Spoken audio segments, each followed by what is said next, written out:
जिस नारी को संतान नहीं हो रही हो, बहुत प्रयास कर लिया हो, पुत्रदा एकादशी पूरे साल में 2 बार आती है। एक श्रावण के महीने में आती है, दूसरी पोषादिक्रम में आती है। श्रावण के महीने की जो पुत्रदा एकादशी होती है, ये संतान की वृद्धि करने वाली होती है। शंकर जी के मंदिर में जाकर, भगवान शिव के मंदिर में पूजन करके घी का 1 कटोरी में घी और 1 कटोरी में खीर शंकर के सामने रख देते हैं।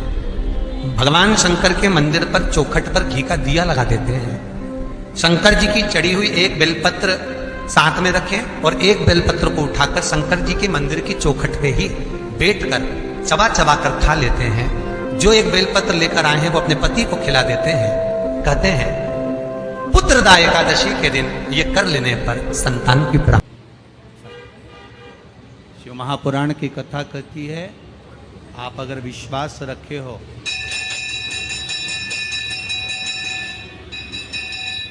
सफेद आंकड़े की जड़,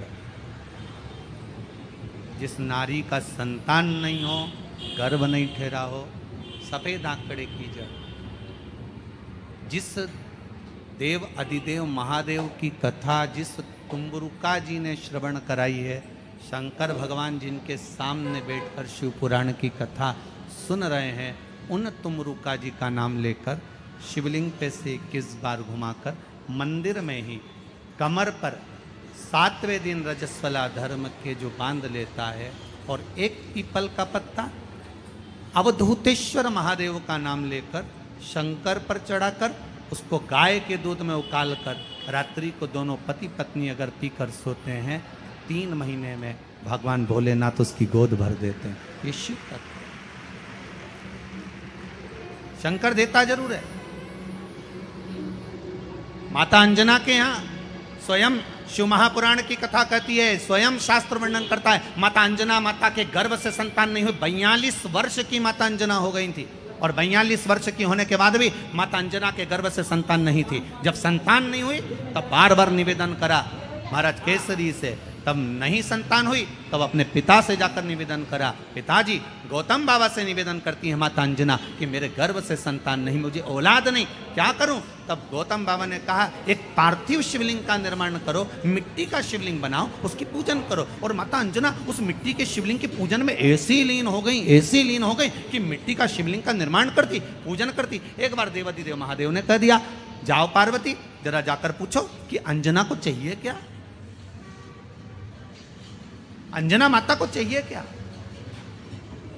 अच्छा, सारे देवताओं को सबसे ज्यादा टेंशन देवाधिदेव महादेव से रहता है, क्योंकि ये बिना सोचे बिना समझे किसको क्या दिया है कोई भरोसा ही नहीं होता। एक बार तो ब्रह्मा जी ने खुद ने कह दिया, साहब हमको तो इस्तीफा दे दो, हमको नौकरी करना ही नहीं बैकुंठ में बिल्कुल भी। तो भगवान विष्णु ने पूछा हुआ क्या? बस प्रभु, राजा श्वेत की अंतिम समय, प्राण छूटने का दिन, उसको यमराज लेने के लिए गए और देवाधिदेव महादेव वहां खड़े हो गए और क्या क्या लेके मत चले जाना, उसकी अंतिम सांस, और क्या क्या लेके मत जाना। और मेरा बेटा जब लाने लगा तो उसके प्राणों को हर लिया, यमराज ही मर गया।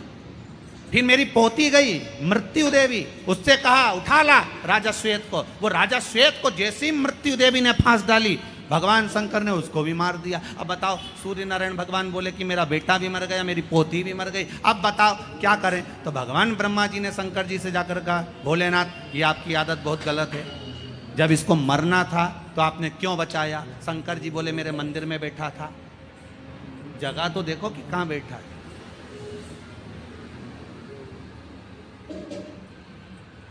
ब्रह्मा जी ने भगवान विष्णु से कहा हमको ये काम नहीं करना, आप तो हमारा इस्तीफा स्वीकार करो। भगवान विष्णु ने शंकर जी से कहा भोलेनाथ जी अब इनके बेटे को, सूर्य नारायण के पुत्र को और पोती को जीवित करो। शंकर भगवान करे एक शर्त पर जीवित करूंगा, जहां मेरा भजन हो रहा हो, जहां मेरी कथा हो रही हो, अगर कोई महामृत्युंजय मंत्र का जाप कर रहा हो, श्री शिवाय नमस्तुभ्यम जप रहा हो, शंकर का पंचाक्षर मंत्र नमः शिवाय जप रहा हो, शंकर जी कहते हैं उस समय पर मृत्यु उसको ना घेरे।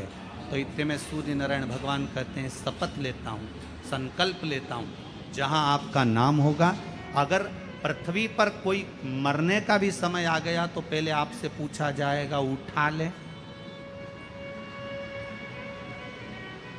तुम बोलोगे तो बात दूसरी है। शंकर जी बोले हम बताएंगे तो उठाना, हम बोल दें अगर ये शंकर जी का नाम जप रही है और पड़ोसन नी जप रही है तो हम इशारा कर देंगे बाजू वाली को उठा लो। अरे तुम टेंशन मत ले जाओ, तुम तो शिव जपो। अब क्या सोचना, अब सोचो क्या, इसलिए शिव का माँ बजाओ भोलानाथ डमरू। एक बात का और स्मरण रहे, खाने के लिए जो बेलपत्र हम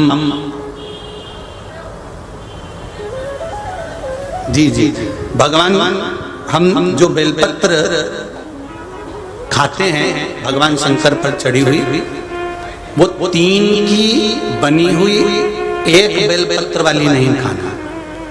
कई बेलपत्र आपने देखा होगा कि 3 की एक वाली भी रहती है, कि वो तीनों एक जैसी रहती है, इस तरह से दिखने लगती है। वो देखिए आप लोगों ने 3 की एक दिखती है, वैसी नहीं।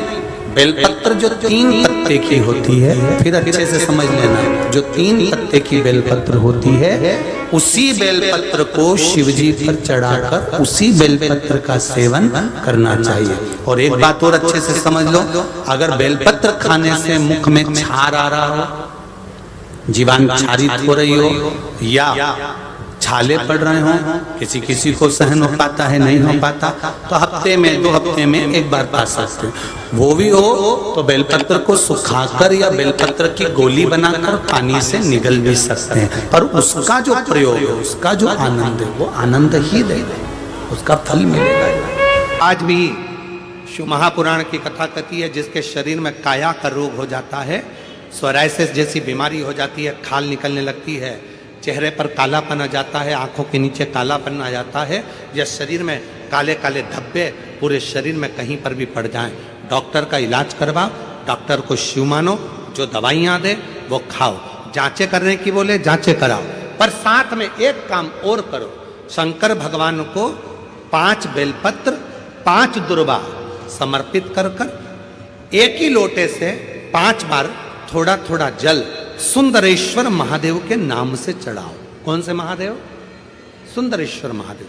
जो जल चढ़ाया है उस जल को कटोरी में झेल कर लेकर आओ, 5 दुर्वा में से 1 दुर्वा 1 बेलपत्र उठा कर ले आओ, बेलपत्री को सुबह के समय खा लो, दुर्वा को प्रदोष काल में खा लो, और वो पानी को पूरे शरीर पर 5 बार लगाना चालू कर दो। शरीर में कितना भी अगर कालापन आ रहा होगा, छट्टे पड़े होंगे, सोराइसिस जैसी बीमारी भी होगी, तो लगभग 1.5 महीने के अंदर पूरा काया ठीक होना प्रारंभ हो जाएगी। सुंदरेश्वर महादेव का इतना महत्व, इतना महत्व। कौन से महादेव?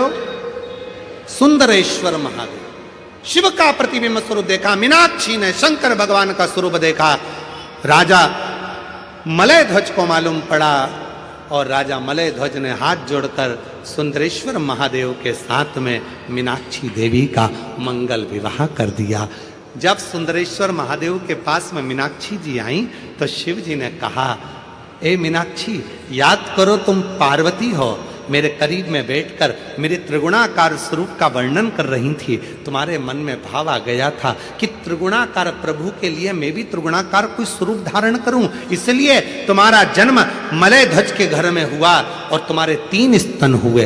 3 स्तन होने पर तुम्हारा 1 स्तन मुझे देखकर नीचे गिरा और तुम मुझे सुंदरेश्वर महादेव के रूप में प्राप्त कर ली। हे मीनाक्षी, संसार सागर के उद्धार के लिए तुम मीनाक्षी के रूप में पूजाओगी और मैं सुंदरेश्वर महादेव के रूप में पूजाऊंगा। तमिलनाडु का वो पवित्र मदुरई का मीनाक्षी मंदिर आज भी 7 अजूबों में एक अजूबा है, जहां मीनाक्षी देवी और सुंदरेश्वर महादेव का पूजन होता है, जहां दुनिया के लोग दर्शन करने के लिए जाते हैं, आज भी दर्शन के लिए पहुंचते। शिव का वो स्वरूप, मीनाक्षी देवी का वो स्वरूप, लोग जाते जरूर हैं। कहां गए थे? मदुरई गए थे। कहां गए थे? तमिलनाडु में मदुरई में मीनाक्षी मंदिर गए थे दर्शन करने का। इतना बड़ा मंदिर, 7 अजूबों में एक मंदिर। कभी मदुरई के उस मीनाक्षी मंदिर का इतिहास थोड़ा तो स्मरण में लाओ कि आखिर मीनाक्षी देवी थी कौन, सुंदरेश्वर महादेव थे कौन, क्यों प्रकट हुए, क्या कारण बन गया था कि माता मीनाक्षी के 3 स्तन हो गए थे, कारण क्या बन गया था, उसका स्मरण अपनी बुद्धि में होना चाहिए। आने वाली पीढ़ी, आने वाले बच्चे जब मदुरई जाएंगे तो आप उनको बता सकती हो कि यह मीनाक्षी देवी का मंदिर है जो माँ पार्वती का स्वरूप था, त्रिगुणाकार प्रभु के लिए त्रिगुण स्वरूप धारण करा था, इसलिए इनके 3 स्तन हो गए थे। बच्चे पूछेंगे मम्मी ये कौन सी माता है जिनके 3 स्तनों का दर्शन होता है, बताना पड़ेगा आपको कि त्रिगुणाकार प्रभु के लिए त्रिगुणाकार स्वरूप धारण करने वाली वो मां मीनाक्षी थी, वो माता मीनाक्षी का स्वरूप था। त्रिगुणाकार प्रभु के लिए मेरी जीजियों, कभी कभी जिस व्यक्ति के शरीर का ताप नहीं उतर रहा, ताप मतलब बुखार, बुखार उतर ही नहीं रहा, डॉक्टर अपना काम कर रहे हैं, उनको करने दो, क्योंकि डॉक्टर शिव का रूप है। डॉक्टर दवाइयां दे रहे हैं, देने दो, डॉक्टर शंकर का रूप है। वो जांच का बोले जांच कराओ, दवाई का बोले दवाई खाओ, सब कुछ करो, उसके बाद भी अगर आधी रात को कोई डॉक्टर नहीं मिल रहा है और बहुत तेज बुखार शरीर में चढ़ गया है, बहुत तेज बुखार चढ़ गया, बहुत तेज। महाराज एक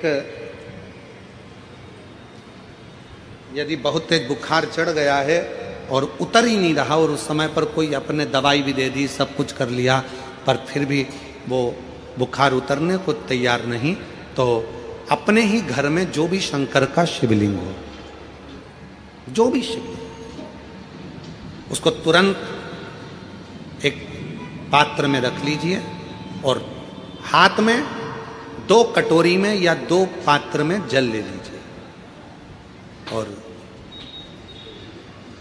भगवान शंकर का नटराज रूप का दर्शन करिए।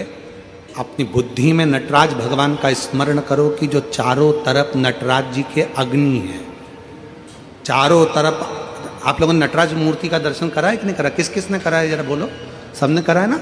नटराज भगवान के नृत्य की मूर्ति में चारों तरफ अग्नि का गोला है, चारों तरफ। नटराज भगवान का, नटकेश्वर महादेव का स्मरण कर कर दोनों कटोरी में जो जल है या पात्र में जल है, उसको धीरे धीरे शंकर भगवान पर, नटराज भगवान के चारों तरफ जो ज्वाला है, अग्नि है, उसका स्मरण कर कर चढ़ा दीजिए। शिवलिंग को उठाकर वापिस अपनी जगह पर रख दीजिए। जो कटोरी में जल इकट्ठा हुआ है प्लेट में, उसमें एक वस्त्र गीला कर लो और उसी वस्त्र को गीला करने के बाद एक चावल का दाना उस पात्र में डालकर रख दो जिसमें पानी था। उस वस्त्र को गीला कर कर उस बच्चे के पूरे शरीर पर 3 बार, या जिसको भी बुखार हो, महिला पुरुष, उसके शरीर को 3 बार, आधे घंटे के अंदर 3 बार उसको धीरे धीरे धीरे धीरे नटराज भगवान का स्मरण कर कर, नटकेश्वर महादेव का स्मरण कर कर उसको पोंछ दीजिए। 7 से 8 मिनट के अंदर उसका बुखार पूरा उतरना प्रारंभ हो जाता है। वो ज्वाला अपने आप धीरे धीरे शांत होने लगती है। अपने आप दवाइयाँ जरूर लेना, डॉक्टर को जरूर दिखाना, क्योंकि डॉक्टर शिव का रूप है, पर उसके साथ में नटकेश्वर महादेव का स्मरण भी कर। नटकेश्वर